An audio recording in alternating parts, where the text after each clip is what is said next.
দেলোয়ার হোসেন সাইদি হুজুরের নাম শুনেছেন না? 5 আগস্টের পূর্বে আমাদের উপরে জাতির পিতার নামটা চাপিয়ে দেওয়া হয়েছিল। জাতির পিতার নাম বঙ্গবন্ধু। আজকে আমাদের জাতির পিতার নাম কি? আপনার মনে হয় এখনো সন্দেহে আছে? কথা বুঝলে বুঝপাতা, না বুঝলে।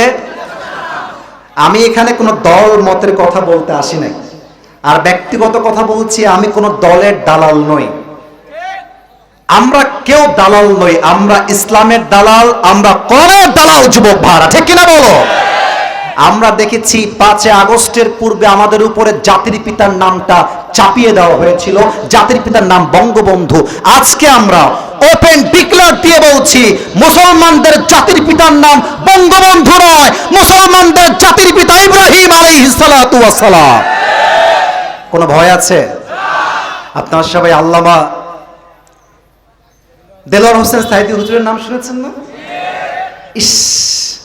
আপনাকে একটা কথা বলছি, সবাইকে, আমার স্টেজ যারা আছেন সবাইকে বলছি একটা কথা।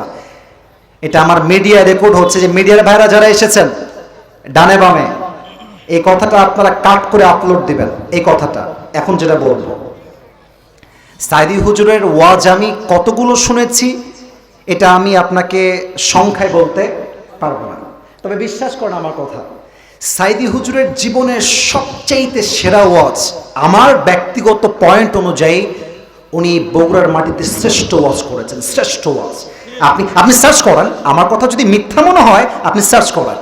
উনি সেই ওয়াজে বলেছিলেন, তোমরা কোন নেতার পেছনে দৌড়াও, তুমি যেই নেতার পেছনে দৌড়াও, তুমি কি বলতে পারবা যে সেই নেতা কখনো জেনা করে নাই?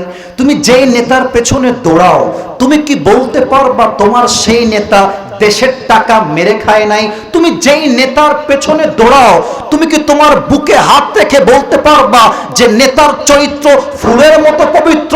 আর নেতা তো সেই নেতাই আসল নেতা, যেই নেতা সাহাবা একরামদেরকে নিয়ে বলে, হে সাহাবীরা, তোমরা আমার মাঝে যেই চরিত্র দেখো, যে আদর্শ দেখো, মানুষের সামনে খুলে খুলে আমার আদর্শের কথা প্রকাশ করে দাও। আল্লাহু আকবার।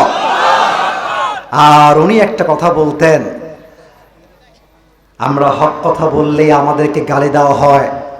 3টা গালি, দেখেন তো মেলে কিনা। এক হচ্ছে রাজাকার। আপনারা ভয় পাচ্ছেন? হক কথা বললে 1 নাম্বার ট্যাগ আসতো রাজাকার। বলেন সবাই কি কা? 2 হচ্ছে মৌলবাদ, 3 হচ্ছে জঙ্গিবাদ। তো উনি একটা গভীর কথা বলতেন, এটা বগুড়ার মাহফিলে তিনি বলেছিলেন যে আমাদেরকে যতই মৌলবাদী বলে গালি দাও, আমরা রাগ করি না। কেন রাগ করি না? মৌল আসছে মূল থেকে।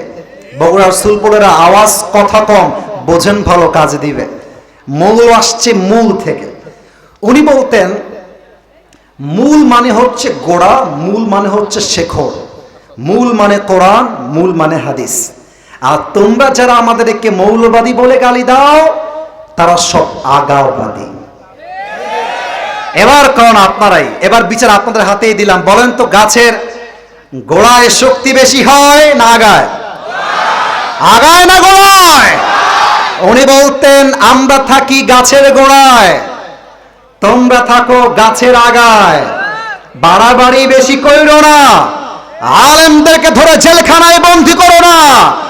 বেশি বাড়াবাড়ি করলে সময় আসবে এমন 16 কোটি মানুষ মিলে গাছের গোড়ায় একটা ঝাঁকুনি মারবে, মামুর বাড়ি দিল্লি গিয়ে পড়বা, দিল্লি গিয়ে তারা সবাই পড়েছে। এটা কোনো রাজনীতির বক্তব্য নয়। যদি এটাকে কেউ রাজনীতির বক্তব্য হিসেবে ধরতে চায়, তবে বুঝতে হবে সে স্বৈরাচারের দালাল বগুড়ার ভাইরা। ঠিক কিনা বলেন? উনি বলতেন, উনি কি বলতেন, এটা আমি বাস্তবে মিল পেয়েছি।